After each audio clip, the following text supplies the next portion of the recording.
So of all your internal leadership discussions, if the economy has been at the top of the list for those discussions, trust me, you're not alone. A lot of folks that I'm talking with now are experiencing the same thing, plus the fear and uncertainty of going into the next economy in 2025. So if that's also at the top of your list, stay tuned.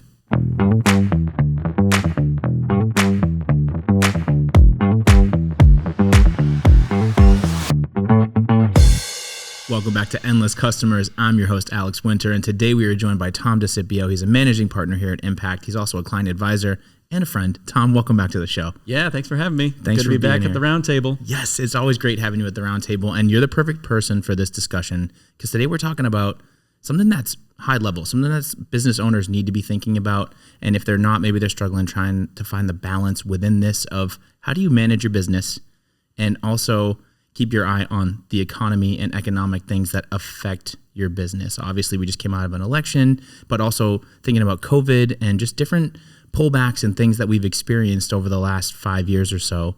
What should business owners be really thinking about going into 2025? Yeah, well, even before we get there, I can kind of share what I'm hearing from business owners and the conversations I'm having week over week. Yeah. Everybody's heard the term, the post-COVID economy, if you will. Right. And in so many of these conversations, I'm hearing company owners and business leaders saying like, oh man, we were, as COVID was coming to an end, our business was thriving. We were up 30, 40, 50%. And now we're back down to like pre-COVID levels.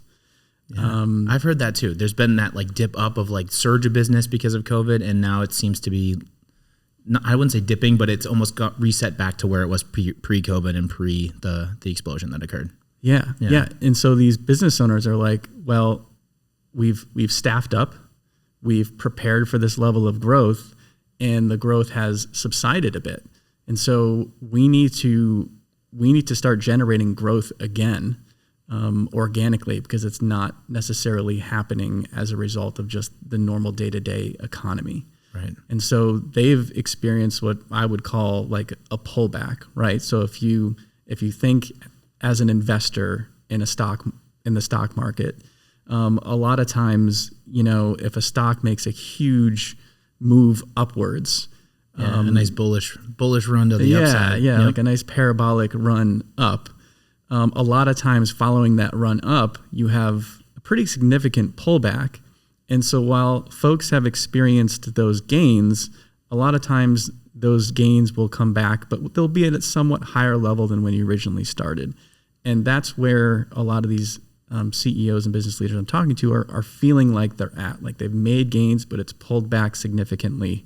And so how can I rev this up again? Yeah, it's like retesting that bottom trend line. And it's like, how do you make sure it doesn't dip past that trend line and continue?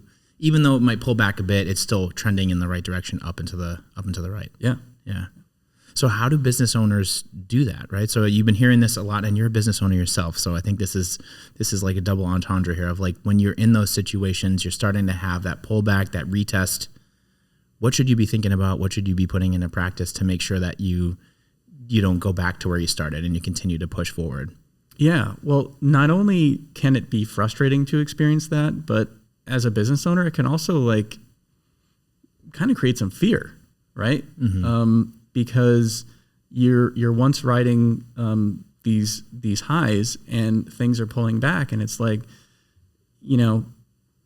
how far is this going to go? Yeah, especially if you start to get used to that cash flow and that money coming in when you're at the top of it. It's easy to get like, wow, this is great, and you can almost get comfortable in the sense of like, I love where we're at. I hope it stays like this forever. Yeah. But the reality is that's not always going to be true. Right. And so as business owners, I think when things are booming upwards, you most likely lean maybe more towards risk and innovation and trying new things and investing more, right? Leaning in harder. Mm-hmm. And during these pullback moments or reset moments, I think business leaders should be thinking more about going back to the fundamentals. Like, what are the things that are going to sustain your business for the long term? And are you still doing those things really well? Managing cash flow, looking at profit, paying more attention to where your investments are going. Are you spending a lot on other tools or softwares or services that maybe you don't need to or you shouldn't? But or even employees at sometimes. Of course, even employees. But it's, in my mind, during those moments, it forces you to rethink about the fundamentals of business and are you running a healthy company? Yeah, I love that you just said that. It clicked for me when you said it, because when you have cash positive flow happening, when you're in a good spot like that and you're on that uptrend, it gives you the leverage to experiment, to take risks, to try things that you wouldn't normally be able to do if you didn't have the funds to do so. But then when there's a pullback, you need to get a little bit more conservative, but not in the sense of like you can't spend money. It's more about being strategic with what you spend it on and what you focus your time on to get back to the fundamentals. And it's true, I think when you're in those moments of like experimentation, you almost start to drift a little bit away from like the morning huddles, the daily, like the things that you're supposed to be doing from an accountability standpoint. And then it's really hard to get back into that space again and to get the team and people like really having good habits and good behaviors again. Yeah. And Marcus talked about this in Impact Live, and he talks about this a lot. And we might have talked about this in the last episode we did together, but it's that pride cycle. Yeah. You know, things are going really well. It's like, let's experiment, let's invest, let's do things we haven't done before. And you sort of get away from the natural processes and fundamentals that have gotten to you to where you are. And so, yeah. All right, so this is a perfect segue, because I feel like we've been hearing a lot of business owners say this at Impact Live and at other events and just in conversations about the post-COVID boom, where they're starting to see a dip. Revenues may be dwindling a little bit, but they're still doing okay, but it's not as good as they were doing. So they're starting to get that feeling of, I need to do something. Something's off. Why am I not having the same revenue or cash flow I was having? So it's not like it's not like, oh my God, it's dire, this is bad, but it also isn't great. And if you're in business, you always want to keep having better profits and better profitability. So like, what do we say, and how do we help businesses that are in that spot or might be feeling that way? Yeah, they're just feeling like they're not where they want to be. Yeah. And so some of the things that I've heard in recent conversations has really been around competition. So in previous versions of our economy, money has been a lot cheaper to get. Based on interest rates and just risk tolerance of the market. Yeah. And so during those times... And inflation. Inflation. And during those times, you saw a lot of competition enter the marketplace because they could. And that doesn't mean that... Yes, that could mean that new companies get started, but also companies expand their services. And interestingly enough, a lot of the conversations I've been having recently have been with pool building companies. And all of them are saying the same thing, that the industry of pool building is having a massive pullback and retraction, partly because of the expense of pools, partly because of how expensive it is to borrow money, but also partly because competition is getting more fierce.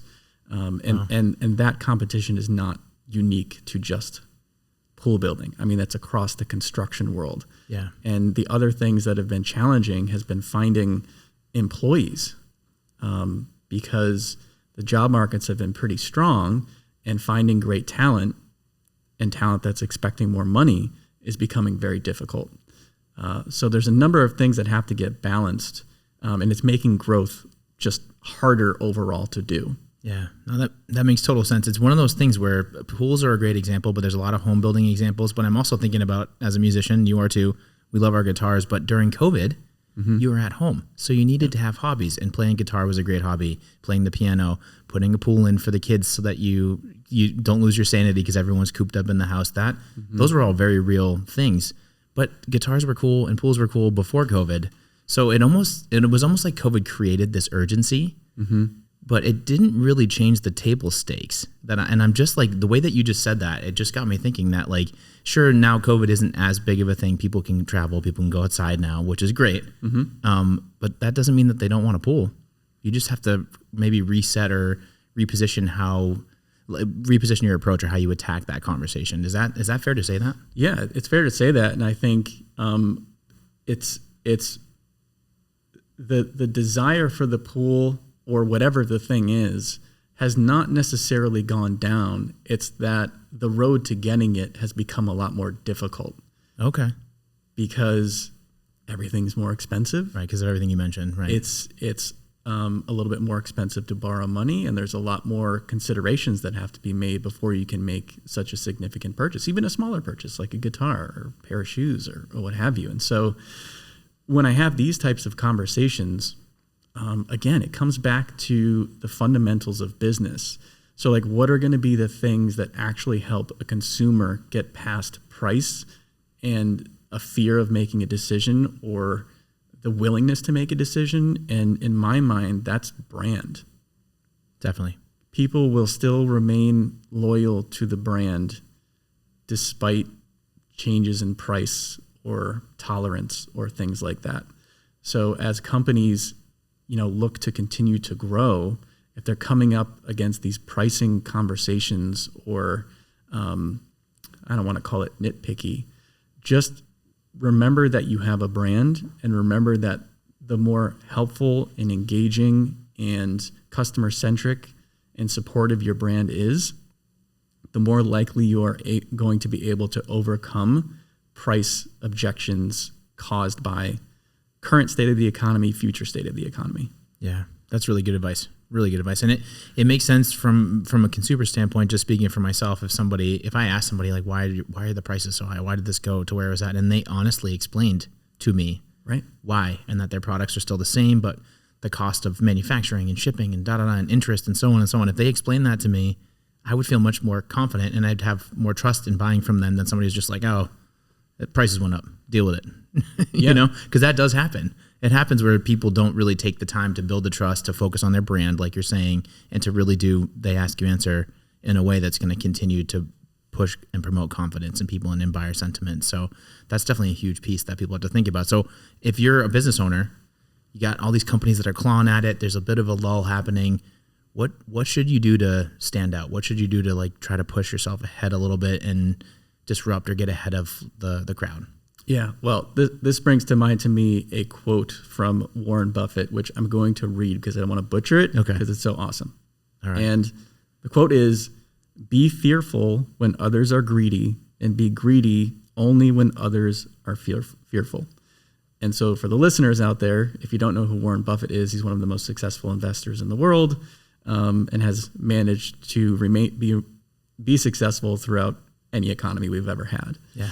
I also had the chance to work with Warren once, and he is the richest person in the world, or he's definitely in the top 5 or whatever. He's also one of the most humble and down-to-earth guys I've ever met in my life, surprisingly so. I think he drives like a 2004 Cadillac. Yep, he does. He's same car. He still lives in the same house in Oklahoma, same assistant he's had for like 45 years. There's certain things there that like fundamentally, which is why I love that quote, is that's something he would definitely say. Yeah. And so how this applies is, we talked about the pullback earlier. A lot of that is because of fear, right? And so when you see the rest of the marketplace or the industry being fearful about these recessions and these pullbacks or whatever, that's the time to invest. That's the time where you can actually get ahead from a marketing perspective or any sort of growth initiative. Because it's during those times that as the market's pulling back, many companies are pulling back in their spends. Maybe it's ads, maybe it's just efforts or initiatives they're putting towards those types of things. Mm-hmm. And so be greedy when others are fearful. When the economy's pulling back or there's uncertainty or fear, it's a good chance for you to get a leg up by taking action during those times. Yeah. And that's exactly what Marcus did in They Ask You Answer in the crash of 2008. Going into 2009, he was at the kitchen table investing in his company's future by publishing content that was going to improve his brand's trustworthiness in a fearful market. Yeah, it happened recently too. I feel like you and Bob and the leadership team here at Impact during the COVID crisis, you did the same thing. Instead of being afraid, you guys leaned into it and went full send. And looking back retrospectively, it was the right move to make, even though it was scary. It was the right move to make. But I think to your point, so a question for you, right? We were talking about earlier about how businesses need to take risks when they're cash positive, and then when there's a pullback like this, to be more fundamental and conservative. Mm-hmm. How do you set yourself up? Because cash flow is a real thing. So if you get to a point where the economy's dipping, like you said, and people are afraid and there's fear, and to Warren's point, that's when you should buy. how do you make sure you have the cash reserves and you're set up to be able to make a move like that? Because unfortunately, some people might not have the cash or the ability to do that. And those are the people that tend to, unfortunately, not make it through some of those dips and some of those harder times. Yeah. Well, for those of you listening, I did an episode on managing your marketing budget. You did. And there might be something in there about that, which is how can you adjust your budget or make it flexible enough to where you can invest in these things and prioritize them? Because it's counterintuitive. It's, hey, our business is shrinking. Why am I going to spend more money on growth? But that's exactly what the business needs. And so you think about it as a trade-off, if I do this, what else can I not do? But the fact of the matter is that in those types of moments where you want to regain the traction that maybe you've lost, I'd argue it's either just remaining stable or going for it and investing in that growth. And that's a business decision that you're going to have to make. Right. That makes sense. And it's getting strategic and thinking a little bit more long-term and being prepared for, hey, everything's great right now, but it might not be that way in a few years. So what's the longer term, the 5, the 10 year? What's that plan look like? Do we have cash reserves? Do we have funds to make sure that when we do hit these tips, because of the economy and because of other factors, we're ready for it and we're not just standing there going, what happened? What do we do now? Right. Yeah. Right. How does that affect marketing? So I have to ask the marketing question, right? So if we get into these pullbacks, you're talking about now's a good time to invest. People are afraid. Maybe other companies are pulling back their marketing efforts, scaling down what they're doing.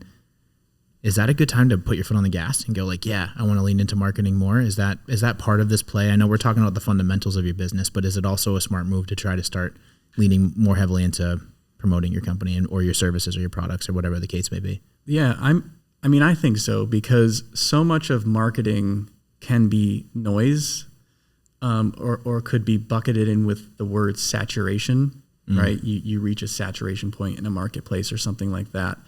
And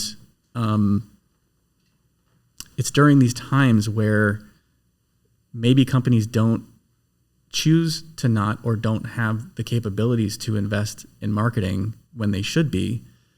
And again, those are the moments where you can actually capitalize on this lack of saturation or lack of noise and push it from your organization.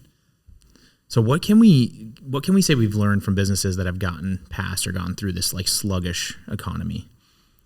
Yeah, there are some common threads that I hear and see with them. And a lot of it comes down to the strength of leadership, because the strength of the leaders in the organizations disseminate through the rest of the organization.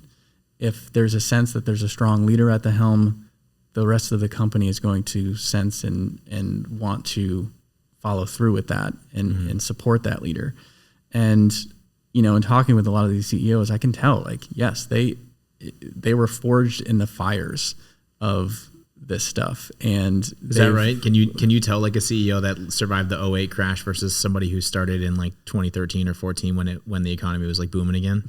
Yeah, I mean, you can hear it and you can sense it in the decisions that they're planning to make or about to make or have made in order to get where they are today. That's fascinating. Okay. It makes sense though when you say it. It's like, oh yeah, what's that saying? Necessity breeds invention, right? So depending on your environment, it shapes your decision making, I guess. Yeah, and I think one of the key things, like strength in leadership, goes back to our point about leaning in when others are leaning out, and not letting the fear distract you from the actual objectives that you've set as an organization. And a lot of that comes down to prioritization too, right? And taking care of your people while also looking to build a healthy company and grow the business. How does technology play into that? Yeah. I know this is a loaded question because every company uses different technology and I understand that, but just from like a high level like approach for CEOs and for leaders out there, how does that tech stack or technology play into your decision making and everything you just said? Yeah, I think from a technology side, it's all about creating efficiencies and collecting data and be able to make decisions inform decisions off of that data and then optimize it going forward. Okay. So you've probably heard this quote. I'm sure many of our listeners have heard this quote, but what gets measured gets managed. And what gets managed can be managed with the purpose of growth in mind. I made that last part up. Yeah, but I like it. Yeah. Nice little extra. But I mean, we live and breathe that here at Impact. We're a data first company. We always have been as long as I've been here. And we preach that to all of our clients too. We tell all of our clients how important that is. And it really does play in the decision making because the numbers don't lie. Yeah. So you go from making decisions based off of assumptions, which could get messy, to making decisions based off of actuals. Yeah. So I get the tech side. What about the innovation side of the equation? Because there is a seesaw sort of balance that happens there with tech and with innovation, right? Yeah.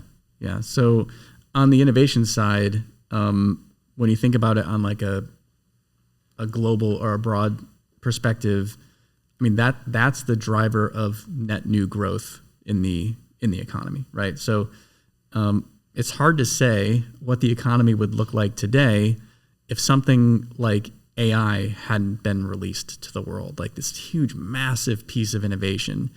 Think about the amount of money pouring into these tech companies, where you have a company like NVIDIA, who is like a big company, but they've always been making graphic cards, and they've been in the computer space ever since I've had computers, and they've been a decent company, but there's certainly been a huge spike in the last few years just because of this AI boom. Yeah, I mean, a company that was relevant to a company that's the one being talked about most in the news today. Yeah, I think market share wise, they're even bigger than Apple today, or they're like neck and neck with each other these days, which is just unbelievable. Right. And so you think about which one's on the leading edge of innovation right now.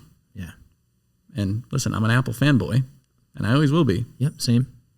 No, you're not. Yeah, I love Apple. I know, I'm kidding. I just the phones. Here we go. Now we're letting the cat out of the bag. I have a Samsung. We're gonna hear about you. Anyways, yeah. So I think the interesting part of this, though, is that innovation only gets you so far. Yeah. And at some point, innovation turns to what I'll call parity, which is it's expected, and it's expected across everything that you experience. So AI is the most recent innovation in technology, but I would almost go as far as to say, how many of us are now currently expecting that all of the SaaS products we use have AI? I think we would say we expect every digital tool we use now to have AI in it. Yeah. It's becoming parity, and it's almost like if your tool does not have this, then it will not be relevant. It's antiquated. Mm-hmm. And so it goes from being innovative to antiquated really, really fast. I love what you're saying about parody, though, because I've never really heard it put that way. But that's the highest form of flattery. When someone parodies you or makes fun of you or whatever the case is, like that means that you've arrived. That means you've made it. It means you're relevant and people are talking about you, and then therefore they want to copy and duplicate. And that's just a recurring thing. And I think going back to the larger conversation, it plays into the whole economic piece where like there are always going to be trendy things that are happening. Mm-hmm. And as a business, you may have to keep up with those trends, but that shouldn't fundamentally change who you are as a business. And it shouldn't change like the mission, the goals, the fundamentals, and getting back to the roots of what we were talking about in some of these dips that tend to happen. Is that true when we're talking about innovation? Is like finding the balance of, yeah, this is trendy, we need to do it so we don't get left in the dust, but also we need to stay true to who we are. Yeah, I mean, innovation are moments in time that are sprinkled in amongst the life journey of your business, if you will. So it's always going to be important to get back to the fundamentals and to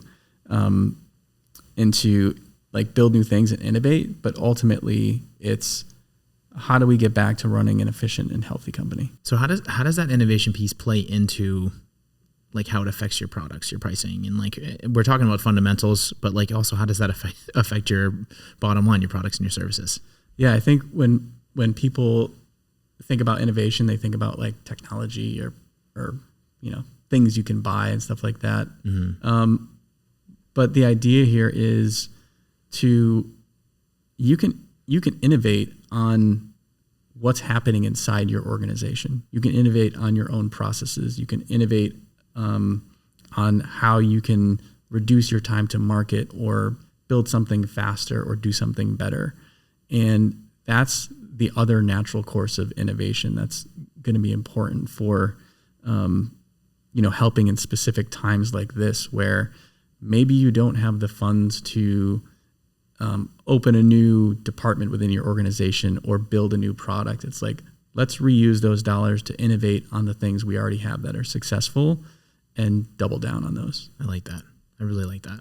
How does that play into your brand and customer loyalty? And we touched on this earlier, but I feel like it's coming back full circle with what you just said, where like, how do you stay true to your roots during a changing landscape? And how do you not let an economy that might be volatile or scary affect like the core of your business, which is your brand and your identity? How does one do that? I'm afraid, Tom, help me. Yeah. Well, this goes back to the competition question we had earlier, which is like, hey, when it was easier to get into the marketplace, competition flourished. These CEOs I'm talking with are like, there's more competition now. It's just a common thread that I'm hearing. And so with more competition, it becomes harder to differentiate, because a lot of times what you're executing might be exactly the same as, or what you're selling might be exactly the same as the company sitting next to you. And really the key differentiator there is going to be your brand ultimately, which is not, it is a singular thing that is influenced and driven by hundreds of factors around it, right? Yeah. So when it comes to differentiating in an economy where buying is more expensive and it's harder to get things and harder to win business, brand and loyalty is where the investments need to be made. And those are the factors that can override cost objections. Interesting, because that's where my brain goes, is customer loyalty. And it's like, how do we keep our customers happy? How do we keep our loyal customers coming back? And for me, there has to be things done to focus on that number one over anything else. And I'm curious as to how you do that when the economy's down, money's tight, all these factors play into it. So like, we've done this before too here at Impact. The business is like riding a wave. There's highs and lows, peaks and valleys, whatever you want to call it, right? What do you guys do in those moments when you're like, we want to make sure we are putting our customers first and we're keeping it real? Yeah, I think, interestingly, for us, at least at Impact, I'll give you the example, is figuring out other ways to allow people to enter our ecosystem that isn't the full kit and caboodle. Wow, I sound really old saying that. But, you take Impact Plus, our online learning community, for example, free way to get in and learn about what we teach our clients, attend our events, have discussions, and begin to engage with our brand. And part of our brand is our community. And so those two things work hand in hand. And at some point that builds trust and loyalty, which, could help you upsell or grow or things like that. Yeah, no, I would imagine that strategy and implementing these things take time, and you want to make the right decision. Obviously, when there's volatility happening, you really need to slow down and really think through exactly the right plan and strategy. But once you do figure that out, how can you measure your success once we start getting into like a longer term, like 2025 and beyond, and almost trying to like rise above some of these volatile moments in the economy or whatever pop culture moments are happening in the world? Yeah. Well, I think it's at times like that, it's important to kind of point the finger back at yourself and say, am I doing everything I can as a business to set myself up for success in this type of economy? And interestingly, there are some very common things that I hear in conversations to where this is not the case. Example, I just spoke with a company that was about $100 million plus in revenue, still managing sales through spreadsheets, which, hey, it's obviously gotten them to an amazing point. But this comes back to the idea of technology and innovation. Can I innovate on my processes and add technology to make us more efficient so we can be more effective in a new economy. Right. The other thing too is just taking a step up and out of the business and making sure you have set goals that are above and beyond any current or future economy that's going to be. Yeah. So you actually have that guiding light, that thing to work towards, no matter how hard things get. Yeah. And so setting a 1 year, setting a 3 year, setting a 10-year target, and simply focusing the company on achieving that mission. Yeah. You've heard Bob say, and I believe we might have gotten this from Tony Robbins, where focus goes, energy flows. Yes, sir. It's so true. Well, it's manifest destiny. It's the same principles of, if you have a plan and you know where you want to go and you can clearly see it, you're naturally gonna move that direction. Yeah. Yeah. That's really, really, really cool. You said something in there too that just really stood out to me, and I hear it all the time because I'm one of these guys. I'm like the OG that's like, if it ain't broke, don't fix it kind of thing, right? But to your point with the spreadsheet situation where people are still using spreadsheets versus a new tech stack, that doesn't mean that it's broken and you don't need to fix it, but there might be a better way to do that. And just because you think that means you may not know, right? Sometimes I say it and I'm like, oh, that might have been ignorance talking there, and maybe I don't really know and I just think this is the best way. So how can you also find some of those new ways of innovation, or like open up yourself to being aware of those things so that you're not just constantly like stuck in your lane, basically? Yeah. Well, that goes right back to goal setting. Yeah. Taking this organization as an example, or let's say you were a $100 million company working off of spreadsheets. Well, I think a lot of that comes down to goal setting again. Take this company example that we were just talking about. They have an objective of 2.5 timesing the size of the company in 5 years. Okay. And so then you have to ask yourself the question, if I'm managing a sales team that's double the size that it is today, is it possible that I'm going to be able to use the same system and actually achieve the results I need to achieve? The answer is most likely no, and that should be the catalyst for change going forward. Yeah, that's really interesting. So it's two-sided where you set these goals, but then you also have to realistically say, all right, if we hit these goals, which is what we're going to try our best to do, can we operate the same way we're operating? And the answer is most likely going to be not. You can never 2.5x your company and still keep doing the same things. It's just common sense right there. That makes a lot of sense to me. Okay, so favorite part of the show. I have to ask you this. What's the one thing, if you could only pick one thing to tell business owners right now that they should be thinking about when it comes to the economy and budgets and growth going into 2025, what would you say to them? You are going to hear a lot of things in the news. You're going to hear a lot of left things, a lot of right things, a lot of center things. And the important thing to remember is that none of us have a crystal ball. And the most important things you can lean on are, how are customers perceiving your brand? Is your brand in a good spot to overcome any economical objections? And is your company aimed in the right direction so that you can still achieve what you need to achieve? Well said. Tom, thank you for your time and for being on the show. Yeah, man. Anytime. We're going to be back soon. We got more to talk about, I'm sure. Yeah. Yeah. All right. And for everybody out there watching and listening, this is Endless Customers. I'm your host, Alex Winter. Catch you on the next episode.